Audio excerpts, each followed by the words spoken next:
Let me tell you about the day the galaxy's most feared predator species had a complete meltdown over 3 missing toddlers. And no, I'm not talking about humans this time. The Krillian Empire had spent the last 2 centuries terrorizing pretty much everyone within a 50 light-year radius. Picture 7-foot-tall bipedal crocodiles with anger management issues and military technology that could glass a planet before breakfast. Their battle cry roughly translates to, "We will feast on your entrails while your young watch in terror," which honestly sounds way more intimidating in their native tongue of clicks and hisses. So naturally, when 3 Krillian cubs went missing from the high-security nursery aboard Confederation Station Omega-7, everyone assumed we were about to witness the kind of galactic incident that would make the history books. Assuming there was anyone left to write them. Commander Vex Thornscale stood 8 feet tall, even when he wasn't trying to look intimidating, which he absolutely was at this particular moment. His scales had shifted to that lovely shade of murder red that Krillins get when they're deciding which limb to tear off first. The guy had personally conquered 14 star systems, and his idea of diplomacy was offering his enemies a 5-second head start before he started shooting. But right now, this apex predator was pacing back and forth in the station's security office like a nervous parent at a school play. Because those weren't just any cubs that had vanished. They belonged to Supreme War Chief Grimjaw the Merciless, who had specifically entrusted them to Vex's care while she was off obliterating a rebel fleet somewhere in the Outer Rim. "Explain to me again," Vex growled at Officer Blunt, the station's security chief, who had earned his name through decades of spectacular incompetence, "how 3 cubs simply vanished from a room with biometric locks, motion sensors, and armed guards." A portly, nervous little man who looked like he'd rather be anywhere else in the universe shuffled through his electronic tablet with trembling fingers. "Well, sir, the thing is, we're not entirely sure they actually vanished per se. More like, well, they seem to have wandered off during nap time." The temperature in the room dropped about 10 degrees as Vex's pupils contracted to slits. "Wandered off. The cubs are quite, energetic for their age," squeaked Dr. Pip Squeakerton, the station's xenobiologist. She was a tiny woman who looked like a strong breeze might knock her over, but she'd studied more alien species than anyone else in the sector. Unfortunately, her expertise didn't seem to extend to reading the room.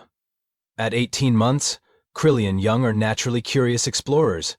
Their hunting instincts are just beginning to develop, and they often— "I know what my species young do," Vex interrupted, his voice carrying that special quality that made seasoned warriors reconsider their life choices. "What I want to know is how they got past your security to do it." That's when Jake Morrison decided to make the worst-timed entrance in galactic history. "Hey, sorry I'm late," came a cheerful voice from the doorway. "Had to finish fixing the air circulation system in Section C. You know how those intake vents get when nobody cleans them first." Jake stopped mid-sentence when he noticed that everyone in the room was staring at him like he'd just announced his plans to juggle antimatter. He was exactly what you'd expect from a human maintenance worker. Average height, permanently grease-stained coveralls, and the kind of easygoing smile that suggested he hadn't quite grasped the severity of whatever situation he'd just walked into. "Oh," Jake said, glancing between Vex's homicidal glare and Officer Blunt's nervous twitching. "This is about those cute little lizard kids, isn't it?" The silence that followed could have been measured in geological epochs. "Cute, little, lizard, kids." Vex repeated each word like he was tasting something particularly unpleasant. "You refer to the offspring of the Krillian Empire as cute little lizard kids." "Well, yeah," Jake shrugged, apparently immune to the concept of mortal terror. "I mean, they were adorable, all big eyes and tiny claws, making those little chirping sounds. Reminded me of the baby alligators I used to see back home in Florida." Dr. Squeakerton's tablet clattered to the floor. Officer Blunt made a sound like a deflating balloon, and Vex, for the first time in his military career, found himself completely at a loss for words. "You saw them," Vex finally managed. "When?" "About 3 hours ago, maybe 4. They were playing in the air ducts near the nursery. The little rascals had figured out how to pop the grate covers off." Jake scratched his head, still blissfully unaware that he was casually chatting with a creature that could bench press a hover tank. "I was going to mention it to someone, but they seemed to be having such a good time exploring. Didn't want to get them in trouble, you know." "In trouble," Vex repeated flatly. "I mean, kids will be kids, right? Even alien kids. They're just curious about the world around them." Jake's expression grew thoughtful. "Although I gotta say, they moved pretty fast for toddlers. One second they were right there next to me, next second they'd vanished deeper into the ventilation system, probably off on some grand adventure. Dr. Squeakerton had retrieved her tablet and was frantically typing notes. "This is fascinating," she muttered. "Human parental instincts appear to extend across species barriers, even to apex predator offspring. The subject demonstrates protective behavior toward young that could theoretically pose a significant threat to—" "Doctor," Officer Blunt interrupted in a strangled whisper, "maybe now isn't the time for your research." "Where?" Vex said, advancing on Jake with the deliberate pace of an approaching natural disaster. "Did you last see them heading?" Jake, to his credit, didn't back down. He just tilted his head thoughtfully, like he was trying to remember where he'd left his car keys. "Let me think. They were heading toward the residential quarters, I think. Section D, maybe E. The air ducts connect pretty much everywhere in that part of the station." "Section D and E," Officer Blunt repeated, his fingers flying over his tablet. That's the human quarters." The room fell silent again except for the sound of Vex's claws slowly extending. "The Cubs," Vex said with the kind of calm that preceded planet-wide evacuations, "are in the human quarters." "Looks that way," Jake agreed cheerfully. "Hope they're not causing too much trouble for whoever finds them first." What followed could only be described as the galaxy's most overqualified search party for 3 toddlers having a playdate. Vex had assembled a tactical team that could have taken down a small moon. 6 fully armed Krillian warriors, their scales gleaming black in combat mode, marched through the corridors of Station Omega-7 like they were heading into the final battle of the war. Their weapons were charged, their sensors were active, and their expressions suggested they expected to find evidence of the most heinous crime in galactic history. Behind them trailed Jake, still in his grease-stained coveralls, whistling what sounded suspiciously like a human lullaby. "This is highly irregular," Dr. Squickerton panted, struggling to keep up with the war party while juggling her scientific equipment. "Protocol clearly states that in cases of missing alien minors we should contact their species embassy first, then coordinate with local authorities, then—" "Protocol," Vex snarled without breaking stride, "did not account for human involvement." "Hey now," Jake protested mildly. "I didn't kidnap anybody. I was just doing my job." "Your job," Vex said, rounding on him so fast that the other Krillians instinctively reached for their weapons, "does not include allowing the Cubs of the Supreme War Chief to wander off into a section of the station populated by the galaxy's most unpredictable species." Jake considered this. "Okay, fair point, but in my defense, nobody ever mentioned they were VIP kids. They didn't have little name tags or anything." "VIP kids," one of the other warriors repeated in disbelief. "Yeah, like when the captain's children visit the bridge, or the ambassador's family gets the fancy quarters. Special treatment protocols," Jake shrugged. "Though honestly, all kids are VIP kids if you think about it. Someone cares about them enough to worry when they go missing." The entire war party stopped walking. Even Dr. Squeakerton quit typing on her tablet. Officer Blunt, who had been trailing at the back of the group and hoping desperately that this would all turn out to be someone else's problem, made that deflating balloon sound again. "Did he just," one warrior whispered to another, "refer to War Chief Grimjaw's offspring as someone's kids?" "I think he did," the second warrior whispered back. "And suggest that humans consider all young to be equally valuable regardless of their parents' social status?" "Appears to be the implication, yes." Vex held up a clawed hand for silence. "We are approaching the residential quarters. Maintain formation. Expect anything." "Anything like what?" Jake asked, genuinely curious.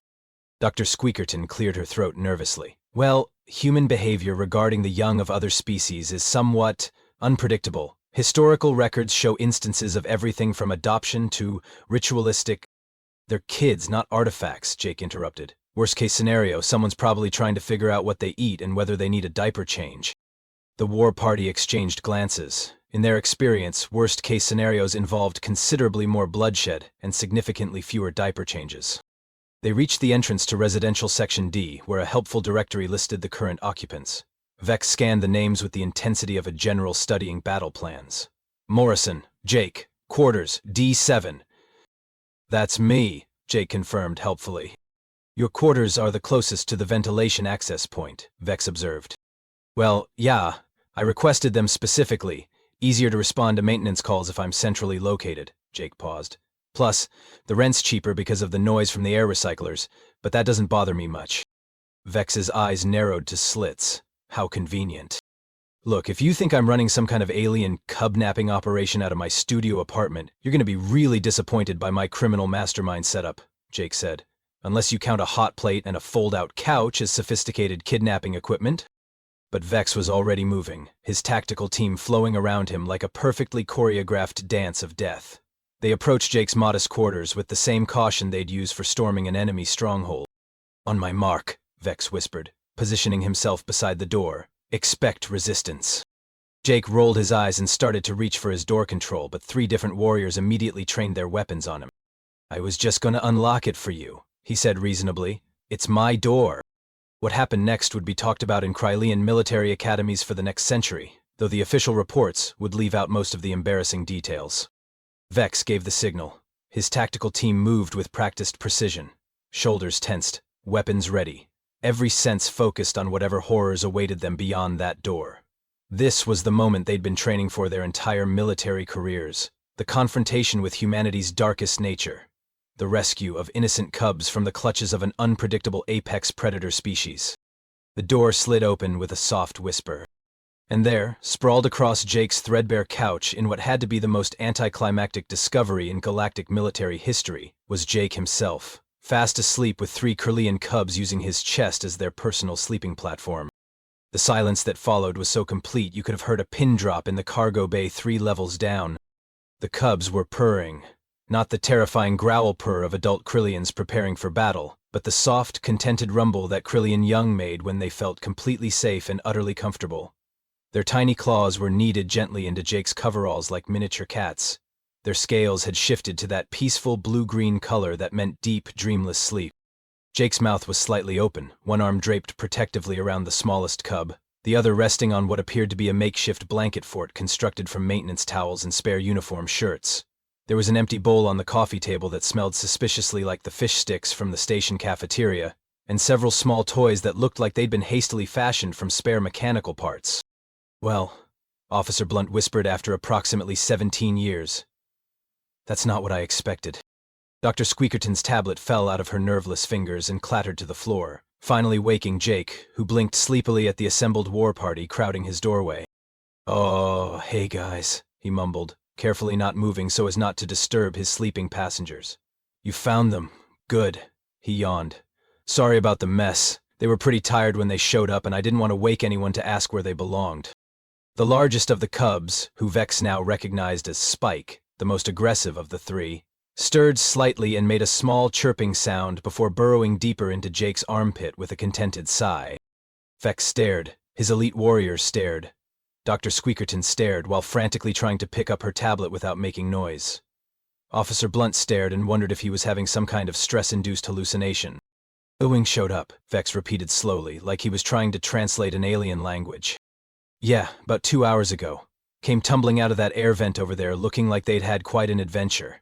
Jake nodded toward a grate that was indeed hanging open. Took me a while to figure out they were hungry. Turns out they love fish sticks. Who knew? You fed them, Vex said. Well, yeah. They were making those little sad chirping sounds and their tummies were rumbling. What was I supposed to do, let them go hungry? The second cub, a female that Vex recognized as Patches due to the distinctive scale pattern on her back, chose that moment to wake up. She lifted her tiny head, spotted the assembled Krylean war party, and made a pleased trilling sound before attempting to burrow even deeper into Jake's side. She's shy around strangers, Jake explained quietly, but she's got quite the personality once she warms up to you. Very curious about how things work. She helped me fix the temperature control in here. Helped you? Vex repeated. Yeah, she's got these tiny claws that can get into the really small spaces where the wiring connects. Very helpful. Jake smiled fondly at the drowsy cub, though I had to stop her from trying to eat the electrical components. Apparently they taste interesting, but I didn't think they'd be good for her digestion. The third cub, the smallest one, who Vex knew was called Nibbles for his tendency to bite everything at least once, was still deeply asleep with his head pillowed on Jake's shoulder. His tiny arms were wrapped around Jake's neck in what could only be described as a hug. This one's the snuggler, Jake continued in the same quiet voice. Took him about 10 minutes to decide I was acceptable furniture. He's been attached to me pretty much since they got here. Dr. Squeakerton finally managed to retrieve her tablet, her hands shaking as she tried to process what she was witnessing. This is impossible, she whispered. Krillian young only display this level of trust and bonding behavior with their immediate family members. The pheromone signatures alone should have...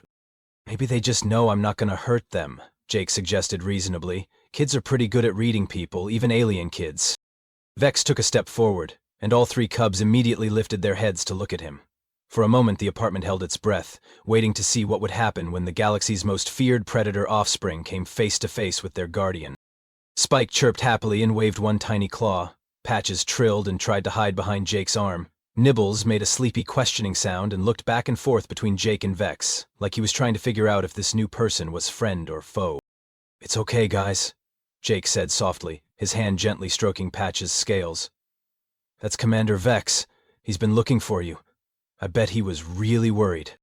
And that, Vex realized with growing horror, was exactly what he had been. Worried. About three cubs who were apparently perfectly safe in the care of a human who had fed them fish sticks and built them a blanket fort and let them use him as a living pillow for their nap.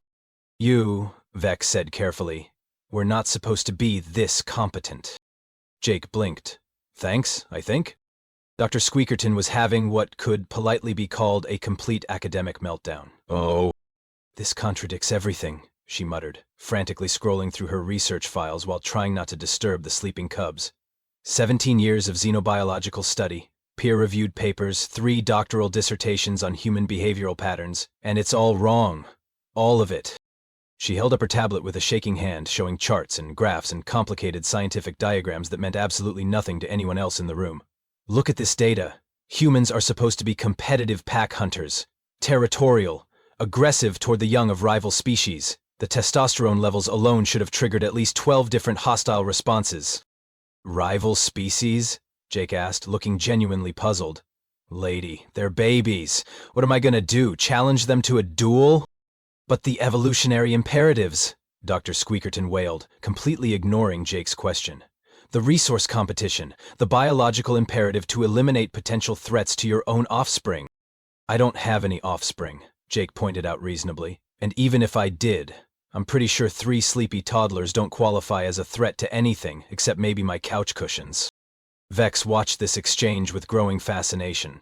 In all his years of military service, he had encountered humans in battle, in negotiations, in trade disputes, and in diplomatic functions. He had read the intelligence reports, studied their tactics, analyzed their psychological profiles. Everything he knew about humanity suggested they were dangerous, unpredictable, and prone to violence when cornered. Nothing in those reports had prepared him for watching a human male gently untangle a cub's claw from his shirt fabric while explaining the nutritional value of fish sticks. "The pheromone signatures are all wrong, too," Dr. Squeakerton continued, now pacing in small circles and gesturing wildly with her tablet.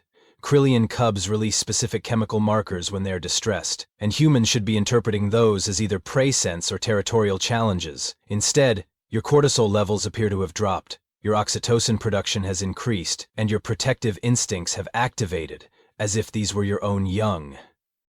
"Maybe," Jake said slowly, like he was explaining something very simple to someone very smart who was missing something very obvious. "That's because they are just young. Doesn't matter what species they come from. Young things need taking care of." The room fell silent except for the soft purring of the cubs and the distant hum of the station's air recyclers. Squeakerton whispered, "That's not how evolution works." "Yeah, well," Jake shrugged as best he could with 3 alien toddlers draped across his torso. "Evolution never had to deal with air conditioning and artificial gravity and 27 different species all trying to live together on the same space station. Maybe we're all just making it up as we go along." One of Vex's warriors, a scarred veteran named Claw, who had fought in the Battle of Xerion Prime, cleared his throat nervously. "Commander, if I may, when my own cubs were this age, they used to climb all over me the same way after their afternoon feeding. It's actually quite normal behavior." Another warrior nodded. "My youngest used to fall asleep on my chest after playtime, said it was the best napping spot because of the heartbeat." Vex turned to stare at his soldiers, who were now looking at the sleeping cubs with expressions that were decidedly less military and significantly more paternal. "You're telling me," Vex said slowly, "that this human has accidentally replicated optimal Krillian childcare protocols." "Well," Jake said thoughtfully, "I wouldn't call it accidental. When something small and helpless shows up at your door, you feed it, make sure it's safe, and let it sleep somewhere warm.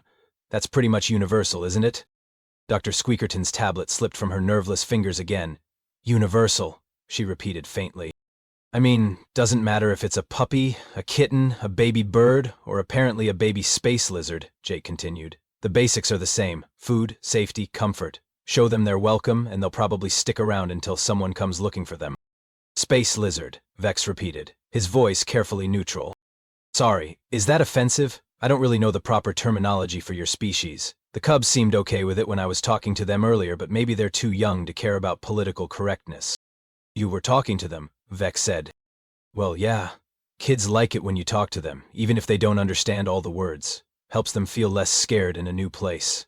Jake glanced down at Nibbles, who was still clinging to his neck like a tiny scaly koala. Plus, this little guy seemed really interested in learning how the comm system works, so I was explaining the basic relay protocols while I was fixing the temperature control. You were teaching Krelian military technology to a cub, one of the warriors said in disbelief. I was teaching basic electronics to a curious kid, Jake corrected. There's a difference. Though he's got a real aptitude for it. Picked up the principles way faster than most of the adult engineers I've worked with. Officer Blunt, who had been standing in the doorway this entire time looking like he was watching a nature documentary about alien species he'd never heard of, finally found his voice. So, you're telling me that the missing cubs weren't kidnapped, weren't in danger, and weren't being held against their will? They just wandered over here for a playdate and a nap? Pretty much, Jake agreed.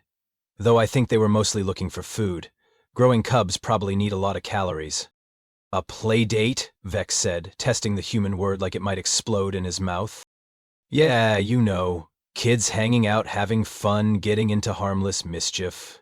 Jake smiled as Patches stirred and made a soft, questioning chirp. These guys are great company, actually, very polite house guests. They even helped clean up their toys when they were done playing.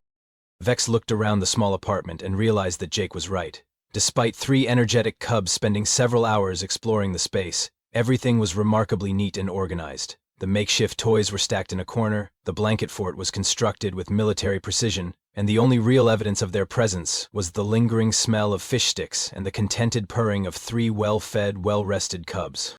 In summary, Dr. Squeakerton said in a voice that suggested her entire worldview was crumbling, instead of displaying any of the 43 documented human responses to encountering unknown alien juveniles, you simply took care of them, like any responsible adult would take care of any child.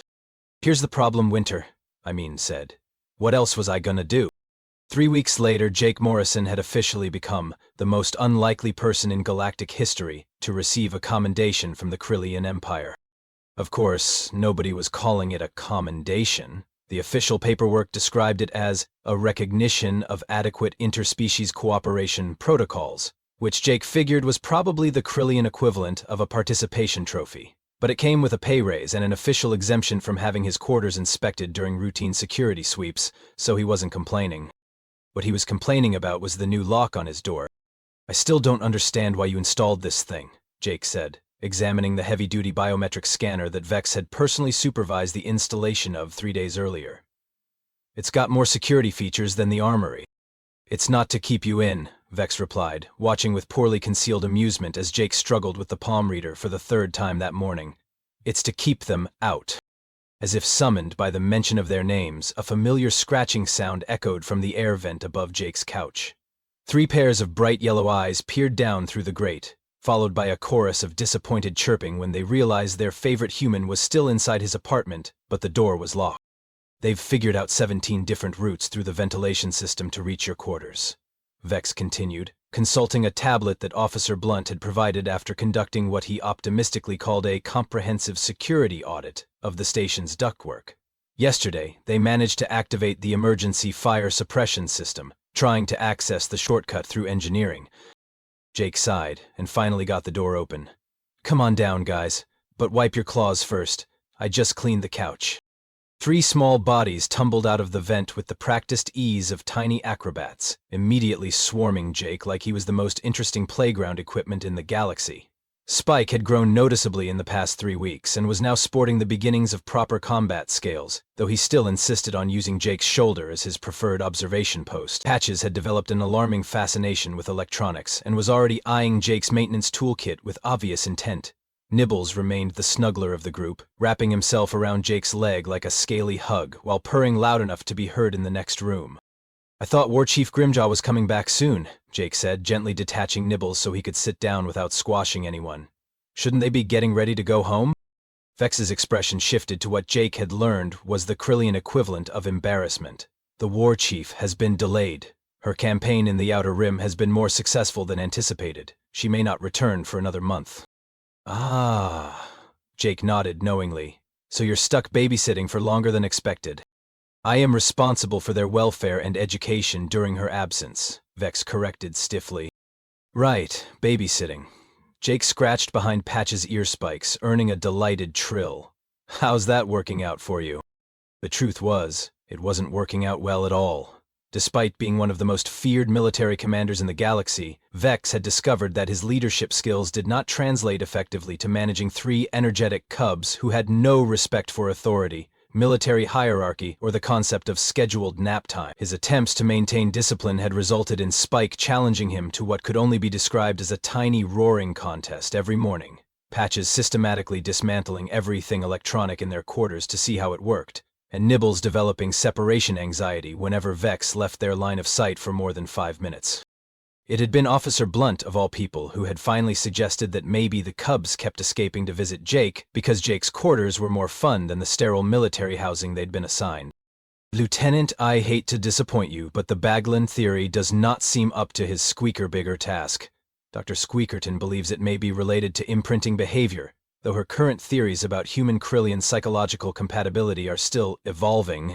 Dr. Squeakerton had spent the past 3 weeks essentially rewriting her entire field of study. Her new research papers bore titles like Interspecies Caregiving, a reevaluation of human nurturing instincts, and The Universal Nature of Parental Behavior Across Sentient Species. She'd also started what she called observational studies of Jake's interactions with the cubs, which mostly involved her lurking in corners with her tablet, frantically taking notes and muttering things like "fascinating" and "completely unprecedented" whenever Jake did something particularly normal, like making sure the cubs washed their claws before eating, or teaching them how to play simple games. "Though what you're saying," Jake said, carefully extracting his maintenance scanner from Patch's curious claws before she could take it apart, "is that you need a babysitter for your babysitting job." "I need," Vex said with the dignity of someone who commanded a fleet of starships and had never in his life imagined he would be negotiating childcare arrangements, "assistance with maintaining appropriate recreational activities for developing cubs." Jake grinned. "You need a babysitter." "Do not," Vex warned, "let that term appear in any official reports."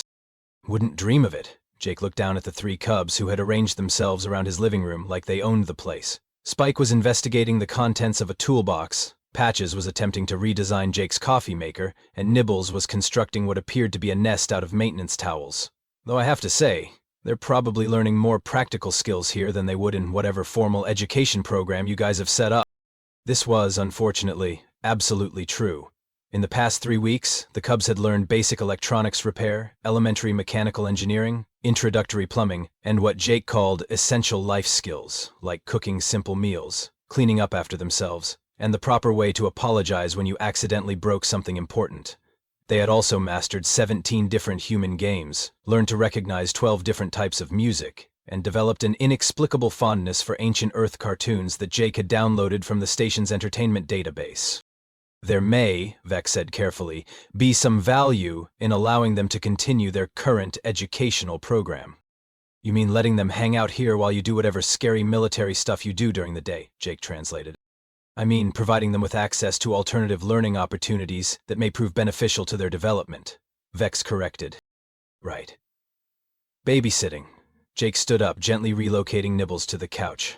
"Well, I guess I can officially add interspecies childcare provider to my resume. Though I'm gonna need a bigger apartment if this keeps up. And maybe some actual toys instead of just letting them play with spare machine parts." "Then can be arranged," Vex said quickly. Perhaps too quickly. Jake raised an eyebrow. "You've already arranged it, haven't you?" "The quartermaster has been instructed to provide whatever resources you deem necessary for the cubs' continued welfare and education," Vex admitted. "Within reason." "And the bigger apartment?" "Is currently being prepared 2 levels down. It features reinforced ventilation grates, child-safe environmental controls, and direct access to maintenance corridors for your convenience. Jake stared at him. You've been planning this for weeks. I have been preparing for various contingencies, Vex said with the air of someone who definitely had not spent the last 3 weeks desperately trying to figure out how to manage 3 hyperactive cubs without losing his mind. The cubs' well-being is my primary concern. Jake looked around his small apartment, where 3 alien toddlers were now engaged in what appeared to be a collaborative construction project involving his entire collection of spare electronic components. And what happens when War Chief Grimjaw gets back and finds out her kids have been spending their days with a human maintenance worker instead of receiving proper military education? Vex's expression shifted to something that might have been a smile if Krillian's had been capable of expressions that didn't look vaguely homicidal. The War Chief's exact words when I reported the situation were, and I quote, "If the human can keep them alive, educated, and tired enough to sleep through the night, give him whatever he wants and a medal." She said that? She may have used slightly more colorful language, Vex admitted, but the sentiment was clear. Jake looked down at the cubs, who had apparently decided that his coffee maker would work better if they added more blinking lights to it, and shook his head in amazement. "So let me get this straight," he said. "I accidentally become the unofficial nanny to the 3 most important toddlers in the Krillian Empire, completely by accident, just by doing what any reasonable person would do when they find lost kids." "Appears to be an accurate summary of events," Vex agreed. "And instead of being executed for corrupting alien youth or whatever, I'm getting a promotion, a bigger apartment, and official recognition from a species that most of the galaxy is terrified of." Also an accurate summary. Jake considered this for a moment, watching Patches successfully install a tiny disco ball into his coffee maker while her brothers cheered encouragement. "You know what?" he said finally. "I think I can live with that." From the air vent above, the sound of scratching claws and muffled giggling suggested that the cubs had discovered a new route to explore. Jake sighed, grabbed his toolkit, and prepared for another day of the most rewarding job he'd never applied for. After all, somebody had to make sure those disco lights were properly wired.